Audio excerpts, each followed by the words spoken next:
Oh, jadi begini Pak, kami sampaikan bahwa Kanal Sabang telah menangkap ya, kapal ikan Indonesia, jadi KII ini sekitar 85 GT, namanya KM Rinda Mulia. Jadi kapal ini pada saat kita tangkap menggunakan kal Iboy, kita ada kal Iboy yang melaksanakan patroli di sekitar perairan wilayah perjalanan Sabang, termasuk di wilayah Aceh. Ini ternyata kita periksa, ada diduga. Setelah kita periksa ternyata dokumennya ada beberapa dokumen yang tidak ada. Salah satunya memang dia tidak memiliki surat persetujuan berlayar.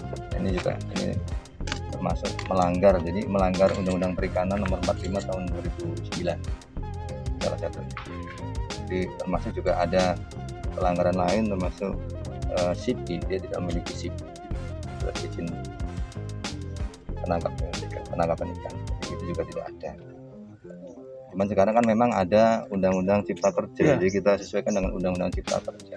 Di Undang-Undang Cipta Kerja ternyata untuk SIP ini penanya ke administrasi, tapi kalau untuk SPB tadi, izin berlayar yang melanggar Undang-Undang Perikanan tetap, jadi termasuk ada sanksi pidananya 1 tahun, denda sekitar 200 juta.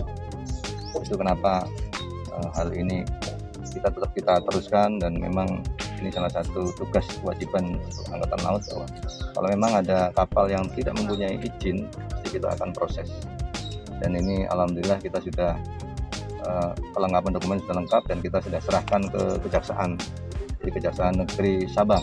Saat ini ada Bapak Kajari, tadi prosesnya sudah kita serahkan untuk tersangka dan juga muatan termasuk dokumen kapal yang ada. Sudah tahap 2. Selain dokumen ada barang bukti lain sepertinya hasil tangkapannya. Untuk hasil tangkapan kemarin memang ada, jadi sekitar ikan campur sekitar kurang lebih sekitar 25 ya.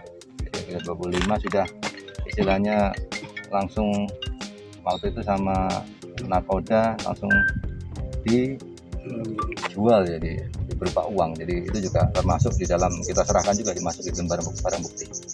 Jadi waktu itu, jadi antara sekitar 85 juta. 85 juta ya. Jadi ada, memang itu ada berita acaranya juga ada.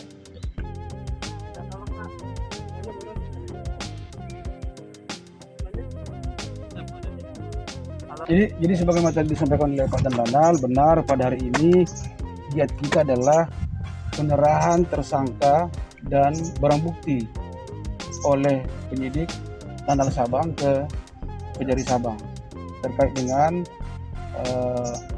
penangkapan kapal KM Rinda Mulia. Tadi sudah sampaikan tentu karena ditangkap, tentu karena pelanggaran pidananya. Jadi nanti setelah ini kita akan segera limpahkan perkara ini ke pengadilan untuk sekiranya kita berharap secepatnya mendapatkan putusan dari Pengadilan Negeri Sabang. Dan kembali sampaikan, ini kebetulan yang pertama kami mengucapkan apresiasi ke jajaran Danal, ke Pak Danal. Mudah-mudahan ke depan sinergitas ini tetap jalan, khususnya untuk menertibkan memang para pelanggar-pelanggar di perairan Kota Sabang. Jadi gini, karena tadi disampaikan deliknya kan ancaman pidana. Jadi kan gini, ada perubahan dalam Undang-Undang Perikanan, sekarang juga diunifikasi, digabung ke Undang-Undang Omnibus Law Cipta Kerja. Jadi ancamannya di situ 1 tahun maksimal terkait dengan pelanggaran yang disampaikan oleh Pak Danal. Secara aturan, pelanggaran pidana yang tidak sampai 5 tahun tidak bisa ditahan. Tapi nanti tetap saya jadi hargai juga teman-teman, ada juga tadi pengacaranya dan tersangkanya juga akan kooperatif menghadiri persidangan. Kalau menghadiri ya tentu kita tangkap, ya begitu. Tapi memang untuk tahap ini memang karena aturannya tidak bisa kita lakukan penahanan, dan nanti akan segera kita sidangkan, itu mungkin.